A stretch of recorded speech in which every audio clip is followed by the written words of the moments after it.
বাংলাদেশে নিয়ে যদি আপনাদের কোনো পরিবার থাকে, পরিজন থাকে, কেউ পড়াশোনা করতে যান, কেউ চিকিৎসা করতে এসে ফিরতে না পারেন, যদি কোনো সহযোগিতার দরকার হয়, আমি বাংলাদেশ নিয়ে কোনো কথা বলতে পারি না, কারণ ওটা একটা আলাদা দেশ।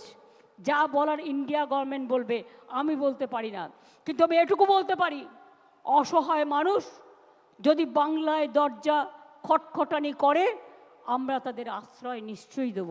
তার কারণ এটা ইউনাইটেড নেশনসের একটা রেজুলেশন আছে, কেউ যদি রিফিউজি হয়ে যায় তাকে পাশের পার্শ্ববর্তী এলাকা তাকে সম্মান জানাবে।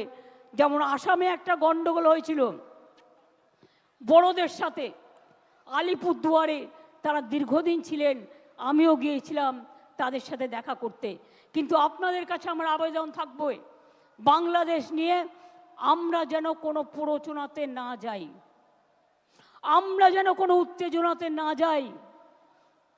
আমাদের সহমর্মিতা, আমাদের দুঃখ, সে যারই রক্ত ঝরুক তাদের জন্য আছে। আমরা দুঃখী, আমরাও খবর রাখছি। ছাত্রছাত্রীদের মহান প্রাণ, তাজা প্রাণগুলো চলে যাচ্ছে। আমরা তাদের সকলকে, আমার অন্য কিছু বলার নেই।